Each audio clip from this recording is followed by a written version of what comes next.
السلام علیکم ورحمۃ اللہ وبرکاتہ۔ الحمدللہ رب العالمین والصلاة والسلام علی سید الانبیاء وافضل المرسلین نبینا محمد وعلی آلہ واصحابہ اجمعین، اما بعد۔ محترم ناظرین اکرام، ہمارا کورس دین کے 3 اہم اصول، اس کا آج تیسرا دن ہے۔ اب تک ہم نے جو باتیں سیکھی اس کا تعلق علم، عمل، دعوت اور صبر سے تھی، یعنی جو چیزیں ہم سیکھیں ہمارے اوپر اللہ کی معرفت،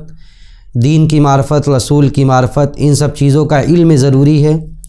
اس کے بعد ان چیزوں کے علم کے حصول کے بعد اس پر عمل ضروری ہے، اور عمل کے بعد اس راہ میں اور اس علم کو پھیلانا ضروری ہے، اس کی دعوت دینا ضروری ہے۔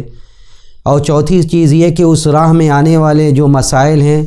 ان مسائل پر صبر کرنا ضروری ہے۔ اس راہ میں آنے والی جو مشکلات ہیں، جو مصائب ہیں، اس پر صبر کرنا یہ بھی ضروری ہے۔ اور اس کے بعد جو چیز ہمارے اوپر واجب ہے وہ، اور اس کے علاوہ مزید 3 چیزیں جو میں ابھی ذکر کرنے جا رہا ہوں۔ دیکھیے، سب سے ان 3 چیزوں میں پہلی چیز یہ ہے کہ اللہ رب العزت والجلال نے ہم سب کو پیدا کیا ہے صرف اور صرف اپنی عبادت کے لیے۔ تو ہمارا خالق صرف اور صرف اللہ سبحانہ و تعالی ہے۔ اللہ تعالیٰ نے ہمیں پیدا کیا، اور ہمارے پیدائش کا مقصد یہ بتلایا گیا کہ وما خلقت الجن والانس الا لیعبدون، کہ ہم نے جناتوں کو اور انسانوں کو صرف اور صرف اپنی عبادت اور بندگی کے لیے پیدا کیا ہے۔ تو اس بات پر ہمارا عقیدہ اور ایمان ہونا چاہیے کہ اللہ تعالیٰ ہی ہمارا خالق ہے، اللہ رب العزت والجلال ہی ہمارا رازق ہے، اسی نے پیدا کیا، اسی نے ہمارے لیے زندگی کے اسباب مہیا کیے۔ اور پیدائش بھی ہماری ایسی تھی کہ اس سے پہلے ہمارا کوئی قابل ذکر وجود نہیں تھا، یعنی ایسا نہیں تھا کہ ہم کچھ تھے اور اس کے بعد ہمیں انسان بنا دیا گیا، بلکہ اللہ رب العزت والجلال نے یہ ذکر کیا اور یہ واضح کیا کہ هل اتى على الانسان حين من الدهر لم يكن شيئا مذكورا، کہ انسانوں پر ایسا وقت ہے جب وہ کوئی قابل ذکر چیز نہیں تھا۔ اس کے بعد اللہ رب العزت والجلال نے ہمیں عدم سے وجود بخشا، اور چونکہ اللہ رب العزت والجلال رب تھا، اس نے اس بات کا حکم دیا کہ ہم نے پیدا کیا ہے تو صرف اور صرف ہماری عبادت اور بندگی ہی کرنا ہے۔ تو اللہ رب العزت والجلال ہمارا خالق ہے اور وہی رازق ہے۔ اس نے ہمیں پیدا کیا، اور اس مولا کا رحم اور اس مولا کا کرم دیکھیے کہ اس نے ہمیں پیدا کرنے کے بعد ہمیں یوں ہی نہیں چھوڑ دیا، یعنی جو ہمارے لیے جو چیزیں ضروری تھی زندگی گزارنے کے لیے، ان چیزوں کو ہمیں دیا۔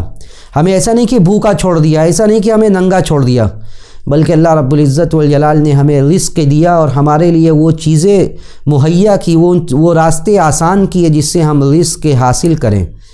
اور اللہ رب العزت والجلال نے ارشاد فرمایا کہ وما من دابۃ فی الارض الا علی اللہ رزقها، کہ اللہ رب العزت والجلال کے ذمے ہر اس روئے زمین پر جو بھی چلنے والے، جو بھی حرکت کرنے والی مخلوق ہے، سب کا رزق اللہ کے ذمے ہے۔ صرف انسان نہیں بلکہ جتنے بھی چرند و پرند ہیں ان کے رزق کا بندوبست اللہ نے کر رکھا ہے۔ جو بھی اس روئے زمین پر حرکت کر رہے ہیں سب کے رزق کا بندوبست اللہ نے کر دیا ہے۔ یہ الگ بات ہے کہ اللہ رب العزت والجلال اپنے مشیت سے، اللہ رب العزت والجلال اپنے ارادے سے جسے چاہتا ہے اسے زیادہ رزق دیتا ہے، اور جسے چاہتا ہے اسے تھوڑا دیتا ہے، اور اس میں بھی اللہ سبحانہ و تعالیٰ کی حکمت پوشیدہ ہوتی ہے، جس کا ذکر اللہ نے کیا کہ وَلَوْ بَسَطَ اللَّهُ الرِّزْقَ لِعِبَادِهِ لَبَغَوْا فِي الْأَرْضِ، کہ اگر اللہ رب العزت والجلال اپنے بندوں کے رزق میں، یعنی بعض بندوں کے رزق میں کشادگی کر دے تو لَبَغَوْا فِي الْأَرْضِ، وہ زمین میں فتنہ و فساد برپا کرنے لگے۔ تو اسی لیے اللہ رب العزت والجلال نے ہمیں پیدا کیا، ہمیں رزق دیا، اور بلکہ ہمیں نہیں، جو بھی اس کائنات میں حرکت کرنے والی مخلوق ہے سب کے رزق کا بندوبست کیا۔ اور اس کے بعد یہ ہو گئی ہماری مادی غذا کا انتظام کیا اللہ سبحانہ و تعالیٰ نے کہ ہم رزق کو حاصل کریں، کھانے پینے کی چیزوں کو حاصل کریں، اس راستے میں محنت کریں، محنت کر کے اپنی زندگی صحیح سے گزاریں۔ پھر ہماری روحانی غذا کا بھی انتظام کیا، یعنی ایسا نہیں ہے کہ اللہ رب العزت والجلال نے ہمیں پیدا کیا اور ہماری روحانی غذا کا، ہمارے دل کو جن چیزوں سے غذائیت ملتی ہے، جو روحانیت ملتی ہے، اس کا بھی بندوبست کیا اور ہمیں بیکار نہیں چھوڑا، بلکہ رسولوں کو بھیجا، اور رسولوں کو بھیجا جو روحانی پیغام تھا آسمان سے، عرش الہی سے جو وحی تھی، اس وحی کو ہم تک پہنچایا گیا، ہمیں بتلایا گیا کہ حق کیا ہے، دین کیا ہے، شریعت کیا ہے، کس راستے پر چل کر ہم جنت حاصل کر سکتے ہیں اور کس راستے پر چل کر ہم جنت سے دور ہو سکتے ہیں۔ رسولوں کو بھیجا گیا، اور رسولوں کو بھیجنے کے بعد یہ کہا گیا کہ جو آدمی رسول کی اطاعت کرے گا وہی آدمی جنت میں داخل ہوگا، اور جو آدمی رسول کی نافرمانی کرے گا وہ آدمی جہنم میں جائے گا۔ ہماری زندگی گویا کہ ایک مقصد کے تحت وجود میں آئی، اور اللہ سبحانہ و تعالیٰ نے یہی ارشاد فرمایا کہ افحسبتم انما خلقناکم عبثا وانکم الینا لا ترجعون، کیا تم نے یہ گمان کر لیا کہ ہم نے تمہیں بیکار پیدا کیا ایسے ہی اور تم ہمارے پاس لوٹائے نہیں جاؤ گے؟ بلکہ ہم نے تمہیں ایک مقصد کے تحت پیدا کیا ہے، اور اس مقصد کے بابت بازپر سے ہوگی، سوال ہوگا، پوچھ تاچھ ہوگی قیامت کے دن۔ قیامت کے دن جو ہمیں لمحہ اس زندگی میں ملا ہے، ان سارے لمحات کے بارے میں اللہ سبحانہ و تعالیٰ پوچھے گا کہ ہم نے اپنی زندگی کیسے گزاری ہے۔ تو ہمیں یہ قطعی گمان نہیں کرنا چاہیے کہ ہمیں عبث اور بیکار پیدا کیا گیا ہے۔ ایحسب الانسان ان یترک سدی، کیا انسان نے یہ گمان کر لیا کہ ہم نے اسے بیکار پیدا کیا ہے؟ ہرگز نہیں، بلکہ رسولوں کو بھیجا گیا اور یہ کہا گیا کہ جو رسول کی اطاعت کرے گا وہ جنت میں داخل ہوگا، اس لیے کہ در حقیقت رسول کی اطاعت یہ اللہ کی اطاعت ہے، رسول کی، پیغمبر کی اطاعت یہ اللہ کی اطاعت ہے۔ اللہ سبحانہ و تعالیٰ نے اسی مقصد کو واضح کرتے ہوئے فرمایا کہ وَمَن يُطِعِ اللَّهَ وَرَسُولَهُ يُدْخِلْهُ جَنَّاتٍ تَجْرِي مِن تَحْتِهَا الْأَنْهَارُ خَالِدِينَ فِيهَا وَذَلِكَ الْفَوْزُ الْعَظِيمُ، کہ جو اللہ اور اس کے رسول کی اطاعت کرے گا اسے اللہ سبحانہ و تعالیٰ ایسی جنتوں میں داخل کرے گا جس کے نیچے نہریں جاری ہوں گی۔ ذرا سوچئے، تصور کیجئے کہ اللہ اور اس کے رسول کی اطاعت کا ثمرہ اور نتیجہ اور پھل یہ مل رہا ہے کہ اللہ سبحانہ و تعالیٰ نے وعدہ کیا کہ اس کو ایسے باغات میں اللہ داخل کرے گا جس کے نیچے نہریں جاری ہوں گی، وَذَلِكَ الْفَوْزُ الْعَظِيمُ، اور یہ بہت بڑی کامیابی ہے۔ رسول کی اطاعت کرنے سے ہی اللہ کی اطاعت حاصل ہوگی۔ اسی لیے نبی کریم صلی اللہ علیہ وسلم نے صحیح حدیث میں ارشاد فرمایا کہ جو رسول کی اطاعت کرے گا، جو میری اطاعت کرے گا، وہی اللہ کی اطاعت کر رہا ہے۔ کل امتی يدخلون الجنۃ الا من ابا، میری امت ساری کی ساری جنت میں داخل ہوگی سوائے اس کے جو جنت میں داخل ہونے سے انکار کر دے۔ قیل ومن یأبی یا رسول اللہ، کون انکار کرے گا؟ پوچھا گیا کون انکار کرے گا جنت میں داخل ہونے سے؟ آپ نے فرمایا من اطاعنی دخل الجنہ ومن عصانی فقد ابا، من اطاعنی دخل الجنہ ومن عصانی فقد ابا، کہ جو آدمی میری اطاعت کرے گا گویا کہ وہ تو جنت میں داخل ہو جائے گا، لیکن جو میری نافرمانی کرے گا وہ گویا کہ جنت میں داخل ہونے سے انکار کر رہا ہے، وہ جنت میں داخل ہونے سے انکار کر رہا ہے۔ تو اللہ تعالیٰ نے ہمیں، ہمارا خالق و راضی کہ اس نے ہمیں پیدا کیا، رسولوں کو بھیجا اور یہ بشارت دی کہ جو رسول کی اطاعت کرے گا وہی جنت میں داخل ہوگا، اور اس بات سے ڈرایا گیا کہ رسولوں کی نافرمانی نہ کی جائے، اس بات سے ڈرایا گیا کہ رسول جو بھی کہے ان کی بات مانی جائے۔ اسی لیے اللہ سبحانہ و تعالیٰ نے ذکر کیا کہ انا ارسلنا الیکم رسولا شاہدا علیکم کما ارسلنا الی فرعون رسولا فعصى فرعون الرسول فاخذناه اخذا وبیلا، کہ ہم نے تمہاری طرف رسول بھیجا جو تمہارے اوپر گواہ ہے۔ قیامت کے دن یہ رسول گواہی دیں گے کہ ہم نے دین کی تعلیمات جو وحی تھی اس وحی کو بندوں تک پہنچا دیا تھا، بندوں تک پہنچا دیا تھا، لیکن بندوں نے کہا نہیں مانا۔ تو ہم نے رسولوں کو بھیجا ہے، وہ گواہ ہیں، وہ ہمارے اوپر گواہ ہیں جو پیغامبر ہیں۔ قیامت کے دن یہ ہمارے اوپر یا ہمارے لیے گواہی دیں گے۔ اللہ نے اس کے بعد ذکر کیا کما ارسلنا الی فرعون رسولا، جیسا کہ فرعون کے پاس ہم نے رسول کو بھیجا، موسیٰ علیہ السلام کو بھیجا، لیکن فرعون نے جب کہا نہیں مانا تو کیا ہوا؟ فاخذناہ اخذا وبیلا، سخت پکڑ ہم نے کیا، ہم نے فرعون کی سخت پکڑ کی اس کے رسول کے نافرمانی کرنے کی وجہ سے، رسول کی نافرمانی کرنے کی وجہ سے۔ تو اللہ تعالی ہمارا خالق و رازق ہے، اس نے ہمیں بیکار نہیں پیدا کیا ہے، اور اس نے ہماری مادی اور روحانی دونوں غذا کا بندوبست کیا ہے۔ مادی غذا کا بندوبست یہ کیا کہ ہمارے لیے روزی روٹی کے ذرائع کو پیدا کیا، روزی روٹی کے راستوں کو آسان کیا، اور روحانی غذا یہ کہ رسولوں کو بھیجا، دین کی باتیں تاکہ رسول بتلائیں جو ہدایت اور جو سیدھا راستہ ہے اس پر چلنے کی تلقین کرے، بتلائیں کہ کیا دین ہے، کیا شریعت ہے، کیا حق ہے، اور اس کے بعد ڈرایا گیا کہ رسولوں کا کہا مانو، رسولوں کی نافرمانی مت کرو۔ اس کے بعد دوسری چیز، پہلی چیز یہ کہ اللہ ہمارا خالق و رازق ہے، دوسری چیز یہ کہ جب اللہ تعالی ہمارا خالق و رازق ہے، اس قضیے کو، اس چیز کو، اس میٹر کو ہم نے حل کر لیا کہ ہمارا خالق و رازق اللہ ہے، تو دوسری بات یہ کہ اللہ سبحانہ و تعالی لا یرضی ان یشرک معہ احد فی عبادتہ، اللہ تعالیٰ یہ قطعاً یہ ناپسند کرتا ہے، اس بات سے راضی نہیں ہوتا ہے کہ اس کے ساتھ اس کی عبادت میں کسی کو شریک کیا جائے۔ اس کے ساتھ یہ عقل کا تقاضا بھی ہے کہ جس کا احسان اتنا ہے کہ اس نے ہمارے لیے مادی اور روحانی دونوں غذا کا بندوبست کیا،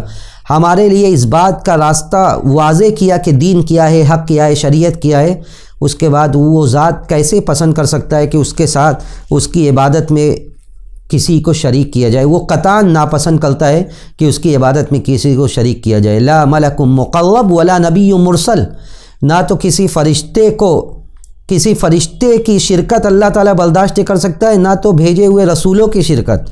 یعنی اللہ تعالیٰ کسی کی بھی شرکت نہیں برداشت کر سکتا کہ اس کی عبادت میں کسی کو شریک کیا جائے، اس کی عبادت میں کسی کو شریک کیا جائے، اللہ سبحانہ و تعالیٰ قطعی طور سے اس کو برداشت نہیں کر سکتا۔ بلکہ اللہ نے فرمایا کہ وَأَنَّ الْمَسَاجِدَ لِلَّهِ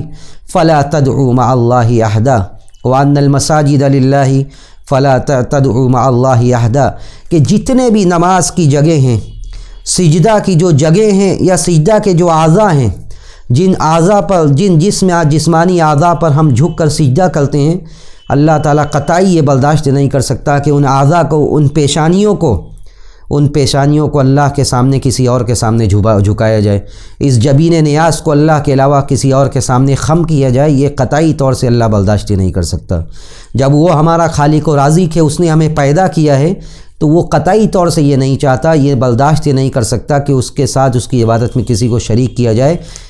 فلا تدعوا مع اللہ احدا، اللہ کے ساتھ کسی کو شریک مت کرو۔ بلکہ اللہ سبحانہ و تعالیٰ نے اس بات پر سخت وعید سنائی، کہ ان اللہ لا یغفر ان یشرک بہ، ان اللہ لا یغفر ان یشرک بہ ویغفر ما دون ذلک لمن یشاء، کہ اللہ تعالیٰ اس بات کو قطعی معاف نہیں کر سکتا، اس عمل کو، کہ اس کے ساتھ کسی کو شریک کیا جائے اس کی عبادت میں۔ جو عمل صرف اللہ کے لیے خاص ہے، جو عبادتیں صرف اللہ کے لیے لائق ہے، ان عبادتوں میں اللہ کے علاوہ کسی اور کو شریک کیا جائے، اللہ تعالیٰ اس کو نہیں برداشت کر سکتا۔ اس کے علاوہ جو بھی گناہیں ہوں گی اللہ اس کو معاف کر سکتا ہے، لیکن اگر سارے کائنات بھر، سارے زمین بھر گناہوں کے ساتھ بندہ حاضر ہوگا، یا ابن آدم لو اتیتنی بقراب الارض خطایا ثم لقیتنی لا تشرک بی شیئا لاتیتک بقرابها مغفرہ، اللہ سبحانہ و تعالیٰ نے فرمایا کہ اگر اے آدم کی اولاد تم سارے زمین بھر کے گناہ میرے پاس لے آؤ گے، لیکن شرک اگر نہیں کرو گے تو میں ساری زمین بھر کے مغفرت تمہارے سامنے حاضر کر دوں گا۔ لیکن اگر شرک ہوگی، اللہ کے رسول صلی اللہ علیہ وسلم نے حدیث قدسی کے اندر اللہ سبحانہ و تعالیٰ سے نقل کرتے ہوئے یہ فرمایا کہ اللہ سبحانہ و تعالیٰ نے یہ فرمایا کہ یا ابن آدم لو اتیتنی بقراب الارض خطایا ثم لقیتنی لا تشرک بی شیئا لاتیتک بقرابها مغفرہ، کہ اگر تم سارے زمین بھر کے گناہ لے کر میرے پاس آؤ گے لیکن تم میرے ساتھ شرک نہیں کرو گے تو میں زمین بھر کے مغفرت تمہارے سامنے حاضر کر دوں گا۔ لیکن اگر شرک ہوگی، اگر تم میرے ذات و صفات میں، میرے ان افعال میں، جو ان عبادتوں میں جو میرے ساتھ خاص ہے، اس میں دوسروں کو شریک کرو گے تو میں تمہیں کبھی معاف نہیں کروں گا۔ تو یہ دوسری چیز ہوئی کہ اللہ تعالیٰ کبھی اس بات کو پسند نہیں کرتا ہے کہ اس کی عبادت میں کسی کو شریک کیا جائے۔ تیسرا جو مسئلہ ہے وہ یہ ہے کہ جو آدمی رسول کی اطاعت کرے گا اور اللہ کی وحدانیت کا قائل ہوگا، اس کے لیے یہ جائز نہیں ہے۔ ابھی جو بات میں بتانے جا رہا ہوں وہ غور سے سنیں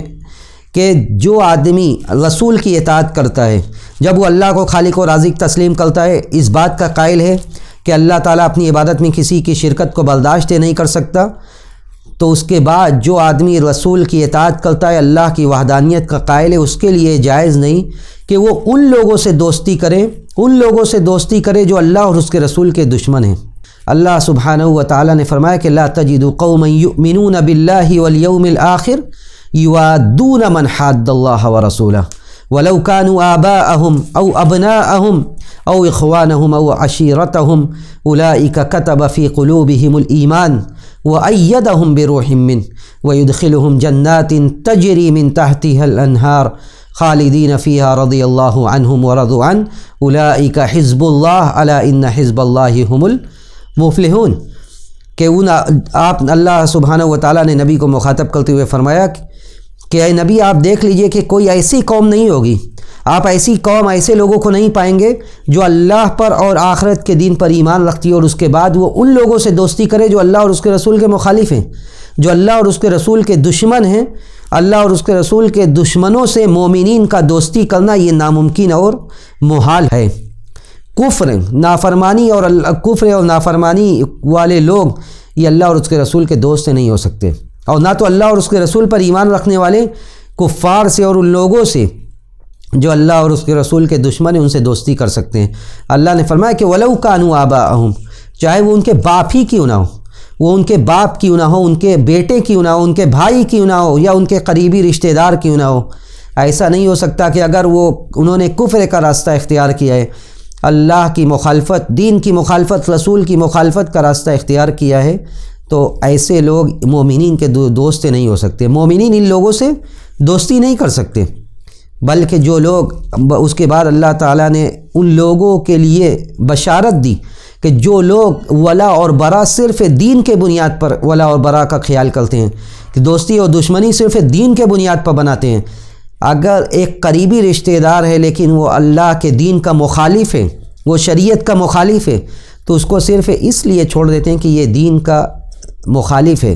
تو ایسے لوگوں کا انجام اور ایسے لوگوں کو بشارت دی گئی کہ اولئک کتب فی قلوبہم الایمان، اللہ تعالیٰ نے ان کے دلوں میں ایمان کو جما دیا ہے اپنے، اور ان کو مضبوطی دی ہے اپنی خاص مدد سے، اپنی خاص مدد سے ان کو مضبوطی دے گا اللہ سبحانہ و تعالیٰ۔ وَيُدْخِلُهُمْ جَنَّاتٍ تَجْرِي مِن تَحْتِهَا الْأَنْهَارُ، ان کو ایسے باغات اور ایسی جنتوں میں داخل کرے گا جس کے نیچے نہریں جاری ہوں گی، خالدین فیہا، وہ اس میں ہمیشہ ہمیشہ رہنے والے ہیں، اور رضی اللہ عنہم ورضوا عنہ، اللہ سبحانہ و تعالیٰ ان سے راضی ہوا اور ان سے راضی ہوئے۔ اولئک حزب اللہ، یہ اللہ کی جماعت ہے، یہ اللہ کی جماعت ہے، یعنی جو لوگ ولا اور برا صرف دین کے بنیاد پر قائم کرتے ہیں، دوستی اور دشمنی صرف دین کے بنیاد پر کرتے ہیں، تو ایسے لوگ یہی اللہ کی جماعت ہیں اور اللہ کی جماعت ہی کامیاب ہے۔ تو دیکھیے جو لوگ ولا اور برا دین کے بنیاد پر ولا اور برا کا خیال کرتے ہیں، دوستی اور دشمنی دین کے بنیاد پر کرتے ہیں، انہیں اللہ سبحانہ و تعالیٰ نے 6 چیزوں کی بشارت دی اس آیت میں۔ پہلی اس بات کی بشارت دی گئی کہ اللہ سبحانہ و تعالیٰ کتب فی قلوبہم الایمان، ان کے دلوں میں اللہ سبحانہ و تعالیٰ ایمان کو جما دے گا، ایمان کو جما دے گا۔ دوسری بشارت یہ دی گئی کہ وَأَيَّدَهُمْ بِرُوحٍ مِّنْهُ، کہ اللہ سبحانہ و تعالیٰ اپنی خاص مدد سے، جس کا نام اللہ نے روح رکھا، اس روح کے ذریعے اللہ سبحانہ و تعالیٰ ان کی مدد کرے گا جو ان کے نیک بخت اور سعادت والی زندگی کے لیے کافی ہوگی۔ یعنی اللہ تعالیٰ ان کے زندگی کا ماحول ایسا بنائے گا جس زندگی میں سکون، راحت اور اطمینان ہوگا۔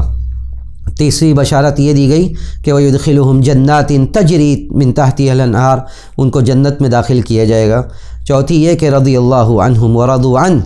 اللہ رب العزت والجلال ان سے راضی ہو جائے گا۔ سبحان اللہ، یہ کس قدر بہترین تجارت ہے، کس قدر بہترین یہ سودا ہے اللہ سے کہ آپ اللہ کے لیے دوستی اور دشمنی کیجئے، آپ اللہ کے لیے نبھائیے رشتوں کو بنائیے، تو اس کا انجام کیا ہوگا؟ اللہ سبحانہ و تعالیٰ اس کا ثمرہ کیا دے گا، اس کا پھل کیا دے گا کہ آپ اپنی رضا اور رضوان کو آپ کے اوپر حلال کر دے گا، اللہ سبحانہ و تعالیٰ آپ سے راضی ہو جائے گا۔ وَرِضْوَانٌ مِّنَ اللَّهِ اکبر، اللہ کی رضا یہ سب سے بڑی چیز ہے۔ ایک مومن کے زندگی کا مقصد یہ ہوتا ہے کہ اس دنیا میں رہتے ہوئے اسے اللہ کی رضا اور اس کا رضوان حاصل ہو جائے، اللہ کی خوشنودی حاصل ہو جائے، اللہ اس کا رب، اس کا خالق اس سے راضی ہو جائے۔ اور اس آیت میں جو آیت میں نے آپ کے سامنے پڑھی جس میں ولا اور برا صرف اللہ کے لیے قائم کرنے کا حکم دیا گیا، اس آیت میں جو لوگ محبت اور عداوت صرف اور صرف اللہ کے لیے کرتے ہیں انہیں یہ بشارت دی گئی کہ وہ اللہ سبحانہ و تعالیٰ ان سے راضی ہو جائے گا، اور اللہ کی رضا آخرت میں اس کے لیے جنت میں داخلے کا سبب ہوگی۔ اور آخری بات، چھٹی بات جو اس آیت میں جو بشارت دی گئی وہ یہ کہ اللہ سبحانہ و تعالیٰ ان کا اکرام اس طرح کرے گا کہ ان کو اپنی جماعت قرار دے رہا ہے، ان کو اپنے خاص لوگوں میں سے قرار دے رہا ہے، اور کہہ رہا ہے کہ اولئک حزب اللہ، یہی اللہ کی جماعت، یہی اللہ کے لوگ ہیں، اللہ کی جماعت یہ الا ان حزب اللہ هم المفلحون، اور اللہ کی جماعت جو ہے، اللہ کی جماعت ہی کامیاب ہے در حقیقت۔ تو دیکھیے مسلمان کے لیے جو بات میں نے بیان کی کہ ولا اور برا صرف اور صرف دین کے بنیاد پر ہو، دوستی اور دشمنی صرف دین کے بنیاد پر ہو، مسلمان کے اوپر یہ واجب ہے کہ وہ ان لوگوں سے محبت کرے جس سے اللہ محبت کرتا ہے، یا ان لوگوں سے محبت کرے جو اللہ سے محبت کرتے ہیں، اور ان لوگوں سے بغض رکھے جو لوگ اللہ اور اس کے رسول کے دشمن ہیں، جو لوگ اللہ اور اس کے رسول سے محبت نہیں کرتے ہیں، ان لوگوں سے وہ محبت نہ رکھے۔ اللہ رب العزت والجلال نے واضح طور سے یہ ذکر کیا کہ ان اللہ لا يحب الکافرین، اللہ تعالیٰ کافروں کو نہیں پسند کرتا، جو اس کے دین کو نہیں مانتے، اللہ کو نہیں مانتے، اس کو اللہ پسند نہیں کرتا، اور کافر یہ مومنین کے دشمن ہیں۔ اور اللہ رب العزت والجلال نے یہ بھی فرمایا کہ یا ایھا الذین آمنوا لا تتخذوا عدوی وعدوکم اولیاء، کہ تم میرے اور اپنے دشمن کو دوست سے مت بناؤ، میرے اور اپنے دشمن کو دوست سے نہ بناؤ۔ لیکن ان باتوں کا مقصد اور ان باتوں کا مفہوم قطعاً یہ نہیں ہے کہ جو لوگ دین پر نہیں ہیں، جو لوگ مسلم نہیں ہیں، ان لوگوں سے بغض اور عداوت کا مطلب یہ ہے کہ ان کے ساتھ زیادتی کی جائے، بلکہ ان سے بغض اور عداوت اور ان کے معبودوں سے براءت کے باوجود اسلام نے ان لوگوں کے قتل کو حرام قرار دیا، ان لوگوں کے قتل کو حرام قرار دیا کہ ان سے عداوت رکھنا ہے، ان سے دشمنی رکھنا ہے، لیکن اس کا مطلب قطعاً نہیں ہے کہ ان کی یہ دشمنی آپ کو ان کے جان و مال کے نقصان پر آمادہ کرے کہ آپ ان کے جان و مال کا نقصان کریں، بلکہ ان کا جان و مال ویسے ہی حرام ہے جیسے اپنے مسلمان بھائی کا جان و مال حرام ہے۔ کسی کو ناحق قتل نہیں کرنا ہے، بلکہ نبی کریم صلی اللہ علیہ وسلم نے یہ ذکر کیا کہ جو آدمی کسی ذمی کو، جو آدمی جزیہ دے کر، ٹیکس دے کر اسلامی آبادی میں مسلمانوں کے بستی میں رہتا ہے، مسلمانوں کی ریاست میں رہتا ہے، جو آدمی کسی ذمی کو من قتل معاہدا لم یرح رائحۃ الجنہ، من قتل معاہدا لم یرح رائحۃ الجنہ، جو آدمی کسی ذمی کو مار دے گا جس نے عہد و پیمان کر کے مسلمانوں کی ریاست میں رہ رہا ہے، اگر کوئی آدمی اس کو مار دے گا تو وہ جنت کی خوشبو تک نہیں پائے گا، بلکہ اس کی خوشبو جبکہ اتنے اور اتنے دور سے پائی جائے گی۔ یعنی حدیث میں یہ کہا گیا کہ وَإِنَّ رِيحَهَا يُوجَدُ مِن مَّسِيرَةِ 40 عامًا، جبکہ اس کی خوشبو 40 سال کے مسافت سے پائی جائے گی، لیکن اس کا جرم اتنا بڑا ہے کہ اس نے ایک ذمی کو جو عہد و پیمان کر کے مسلمانوں کی آبادی میں رہ رہا ہے، اس کو اس نے قتل کر دیا، اس لیے اللہ کے رسول نے کہا کہ یہ جنت میں نہیں داخل ہو سکتا۔ تو ان سے بغض و عداوت کا مطلب قطعاً یہ نہیں ہے کہ آپ ان کا جان و مال آپ کے لیے جائز اور حلال ہو گیا، بلکہ ان کے بغض و عداوت کا مطلب یہ ہے کہ آپ ان سے بغض رکھیں، ان کے ساتھ زیادہ دوستی نہ کریں اور ان کے معبودوں سے برات کا اظہار کریں، لیکن ان کے جان و مال آپ اپنے لیے ویسے ہی حرام سمجھیں جیسے آپ کے اپنے مسلم بھائی کا ہے، اور ان کا قتل ویسے ہی ناجائز ہے جیسے ایک مسلمان کا۔ بلکہ اللہ رب العزت والجلال نے یہ ذکر کیا کہ من قتل نفسا بغیر نفس او فساد فی الارض فکانما قتل الناس جميعا، کہ جو آدمی کسی بھی نفس کو، کسی بھی جان کا ناحق جان لے گا تو اس نے گویا کہ سارے انسانوں کی قتل، سارے انسانوں کا وہ قاتل ہے۔ جو آدمی کسی جان کو ناحق مارے گا وہ سارے انسانوں کا قاتل ہے۔ اس لیے ہمیں دین کی صحیح سمجھ اور دین کی صحیح سمجھ کے لیے کوشش کرنا یہ ہماری ذمہ داری ہے۔ اس میں افراط و تفریط کے بغیر صحیح اور سیدھا منہج جو ہے اس پر ہمیں رہنے کی ضرورت ہے۔ ہم آج کا یہ درس یہیں پہ ختم کرتے ہیں، اللہ رب العزت والجلال سے یہ دعا کرتے ہوئے کہ اے اللہ بار الہ تو ہمیں اپنی محبت اور اپنی عداوت کے بنیاد پر محبت و عداوت کرنے کی توفیق نصیب فرما۔ ولا و برا کا جو صحیح مفہوم ہے اس کو سمجھ کے ہمیں عمل کرنے والا بنا۔ ہم میں جو بیمار ہیں بار الہ تو انہیں ان کی بیماری سے شفائے کامل عاجل نصیب فرما دے۔ وآخر دعوانا الحمدللہ رب العالمین، والسلام علیکم ورحمۃ اللہ وبرکاتہ۔